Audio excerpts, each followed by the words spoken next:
Omwene nakale pamwe nave. Etumwalaka oole ediminafanepo. Esi apopiwa pewa ovelo osho twauda naashi twalombwelwa osho tuli hatu udifa nokumulombwela. Osho atushe otwauda nawa notwashiiva nawa numbi elombwelo lali laandjwa kufye taliti hola mukweni ngaashi wuli hole mwene, ningila mukweni ngaashi wahala ekuningila. Nayo oyili hole yashili omwene Jesus etuulikila tuyandjele oovakwetu emwenyo dhetu. Kalunga oye hole nakeshe tuu ena ohole oyo okwadalwa muKalunga. Ngele ohole yaadha omutima ihayi tongola omunyu nomuyadi wayo ihayi yalulile owii nowii, ndele ohayi longele ovayelani oowanawa. Nayi oyo hole Jesus eli etuufanena muyo tudule okudiminapo ovanasikola nase naaveshe avata vetulongele nokutuhalela owii.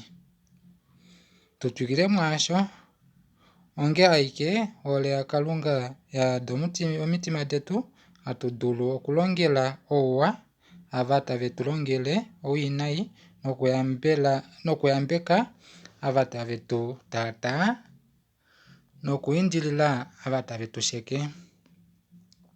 Ongenge ashike omitima dhetu dhawanenena ohole hatu dulu okumona onele momitima dhetu tudiminepo ovanasikola nase nokuvaningila ouwa.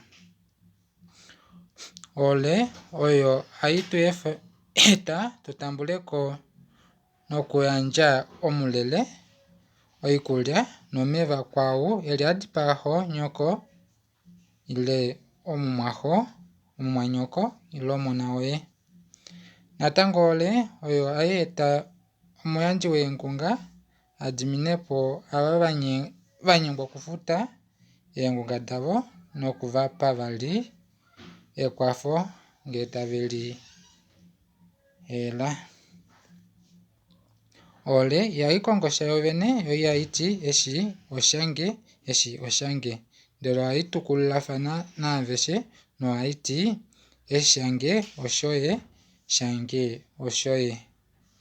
Ohole ihayi yafele miilonga youkolokoshi, meso, momulaulu, moipupulu, moulunde nomeendjovodonga wo, ndele ohayi yafele miilonga iwa, momwenyo, mouyelele, moshili, melihapulo nomouyuuki, nohayi kongo alushe ashishe eshi tashi wapalele Kalunga nomwene Jesus Kristus.